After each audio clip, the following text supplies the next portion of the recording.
कौन एक ऐसा ग्रंथ होगा जिसमें वेदों का रहस्य हो, पुराणों का रहस्य हो, शास्त्रों का रहस्य हो, जिसका ज्ञानोपार्जन करने से सबका कल्याण हो जाए? तो ब्रह्मा जी ने कहा कि ऐसा ग्रंथ तो केवल महाभारत है, जिसमें सब कुछ है। वेद व्यास जी ने कहा कि महाभारत में तो 1,00,000 श्लोक है, इतने जल्दी कौन लिखेगा?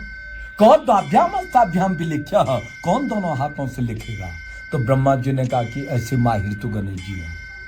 तब वेद व्यास जी ने गणेश जी का आह्वान किया कि तद संस्मार हे रंब व्यासो सत्यवती सुदाऊ इसमें नमा प्रभु गणेशानो भक्ति चिंतित पूरक हो। गणेश जी आए। गणेश जी ने कहा कि अमृतोस्मि, मैं स्वीकार करता हूँ, परंतु एक शर्त पे। श्रुत्वेव तत्प्राह विघ्नेशो यदि मे लेखनी क्षणम लिखते नावतृष्टे तो तदा श्याम लेखको हम, कि लिखते वक्त मेरे लिखने रुकनी नहीं चाहिए।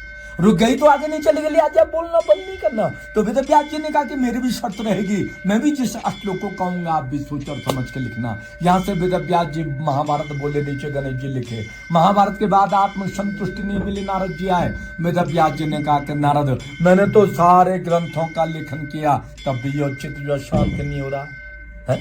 नारद जी ने कहा आपने तो सब कुछ कर दिया वेद व्यास, अरे आपने तो ब्रह्म सूत्र की रचना की, इतिहास पुराण की रचना की, वेदों का विभाजन किया, धर्म का निरूपण किया, 17 पुराणों की रचना की, पर जब तक आपने पिबत भागवतम रसमालयम, जब तक आपने भक्तों को भागवत रूपी रस का पान नहीं दिया, जब तक आपने श्री कृष्ण के गुणानुवादों का वर्णन नहीं किया, जब तक आपने सदगति मुक्ति का मार्ग नहीं बताया, तब तक आपका जो चित्त जो शांति नहीं होगा।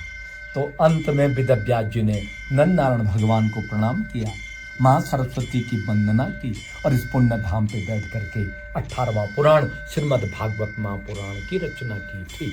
वेद व्यास का प्राचीन स्वरूप, वेद व्यास जी का नया स्वरूप।